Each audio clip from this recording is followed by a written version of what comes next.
locaux. Monsieur Grivel, vous avez la parole. Merci, Monsieur le Président, de me donner la parole directement. Oui, avec tout ce qu'on vient d'entendre, moi je voudrais faire 3 remarques, ça prendra simplement qu'1 minute. La première chose, c'est que vraiment quand on écoute et qu'on écoute sur le fond, on entend le raisonnement des gens des villes. Et ça serait bien quand même que les uns et les autres, je sais que Béatrice Vessigli a déjà fait ce type d'effort, viennent un peu faire quelques tours, visites dans les communes de la métropole. Ça n'est pas que la ville-centre, cette métropole, c'est 59 communes, et ça serait peut-être une bonne chose quand même de perdre un peu de temps pour venir voir un peu ce qui se passe ailleurs. Je rappelle quand même que pour ceux qui sont en ville, les routes sont goudronnées à partir de la limite de Lyon. On peut venir chez nous sans problème.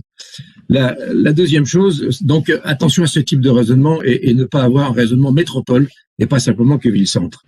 La deuxième chose, c'est on est quand même, en tout cas, dans les communes, assez inquiet du raisonnement qui consiste à entendre d'une part le développement du logement social, ce que l'on entend en termes de justice sociale, on n'a jamais été contre. Il en faut effectivement d'une manière répartie partout, c'est ça la justice sociale, mais pas forcément, en tout cas d'une manière unique. Et ce qui est difficile d'entendre, c'est où est la cohérence entre cette offensive sur le logement et le logement social, et de nous dire par ailleurs, il faut préserver du foncier, il faut préserver effectivement des paysages, il faut préserver des fonciers pour l'agriculture, etc. Il faudra quand même nous dire un peu quelle est votre équation en la matière. Il n'est pas toujours très possible dans toutes les communes, ça n'est pas forcément possible, et donc soyez cohérents quand vous faites vos déclarations.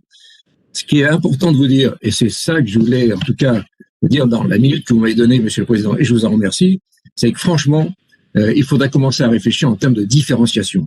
On ne peut pas appliquer partout les mêmes lois, même si la loi est bonne, même si la justice sociale réclame qu'il y ait du logement social partout, on ne peut pas avoir la même quantité de logement social partout dans toutes les communes. La différenciation est une notion importante. Et ça va aussi avec la justice sociale. Et là, et j'en terminerai là-dessus, quand même, il faut aussi penser que les maires ont leur mot à dire.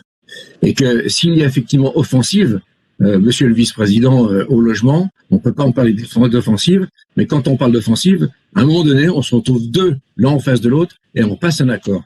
Et la personne qui est en face de vous, et les personnes que vous aurez en face de vous, ce sont les maires. Et les maires, ils auront, eux, à prendre leurs décisions. Je rappelle qu'ils sont les patrons dans leur commune, et s'il y a des développements de logements sociaux, ça se fera avec les maires et pas sans eux. Merci en tout cas de m'avoir donné la parole.